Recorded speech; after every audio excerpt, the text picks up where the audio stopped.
The role of Bia in Mandaya community. Picture a world where existing systems do not diminish the spaces that women fill. Imagine a society where women are not considered the vulnerable minority. Envision a woman and all her femininity being allowed to lead and her society celebrating it.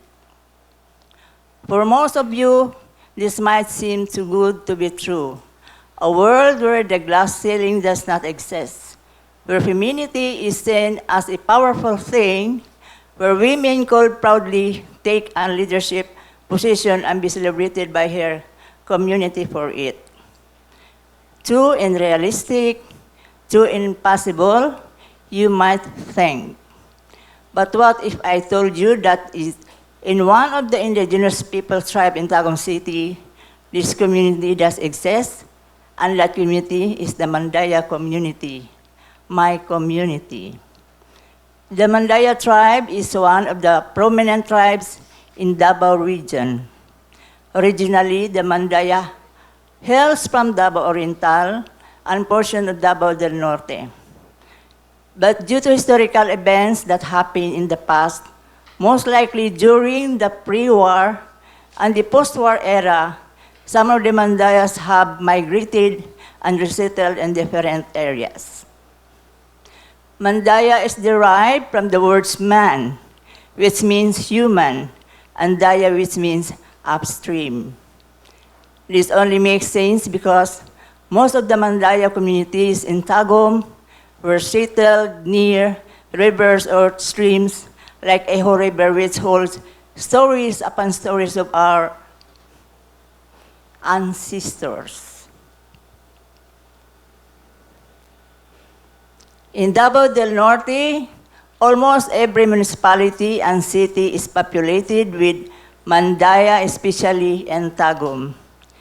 To these modern times, Mandaya settlements still exist in the city, particularly in the barangays of Mankilam, Lawaan, now Kanukutan, Kalayaan, now San Miguel, Pigsabangan, now Pagsabangan, and Kwanbugan. But not only is the Mandaya tribe a dominant tribe in the area, there are also its original settlers or Tipanod.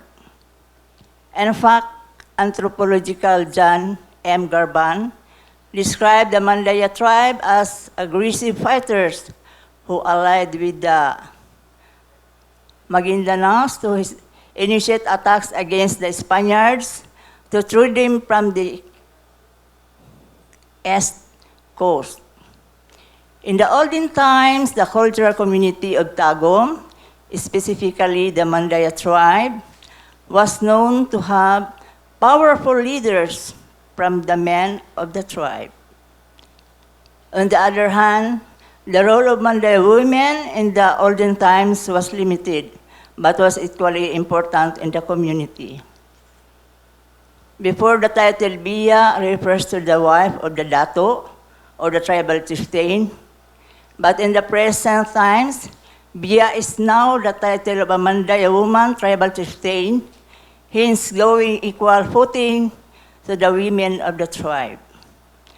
Bia's role long ago was to lead the women in the community and their respective roles as a woman, especially during Pangayaw, where women prepare food and secure their family while the Baganes are away.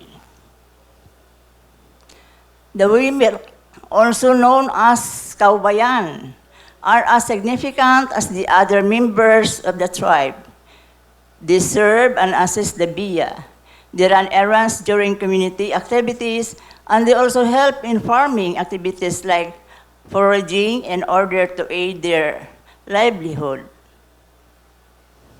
But their responsibilities do not stop at home. They also lead the youth, their next generation.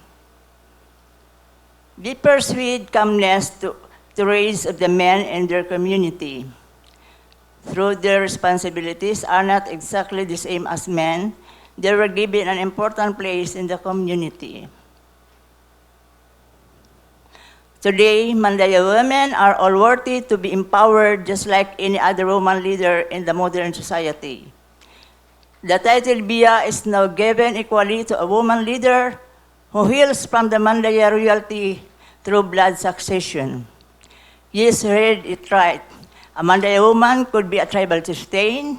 The qualification of Mandaya leader is not about gender, but about the legacy that runs in their veins. Well, the little Bia before signifies that you are the wife of the dato, and you serve the community and assistance your husband. Today, Bia holds the highest position in the cultural communities, equal to the dato, even leading the men of the tribe.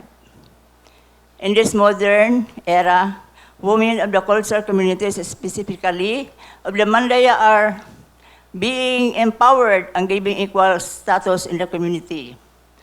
One good proof of that is that among the 22 barangays tribal chieftain of Tagum, 9 of them are women, including yours truly, standing here in front of you. Bia Lilia Magkidong-Lagunsad, the first woman city tribal chieftain of Tagum City. But Mandaya women excel not only in leading cultural communities, but also in the education sector, the health, the medical sector, and the security and armed forces, and finally, in the political arena by having mandatory female indigenous peoples or IP representatives from the different barangays of Tagum. So next time you see a tribal woman like myself, know that she is not an object or a stigma or oppression. She is not the mangmang or weak or incapable of blending. She is a powerful, she takes up space, she knows that what she does. And most of all, she helps bring together the narratives and voices of her community. I am Bia Lilia Magkidong-Lagunsad, and I am proud to be a Mandaya female leader in Tagum City. Thank you. Mayong hapon.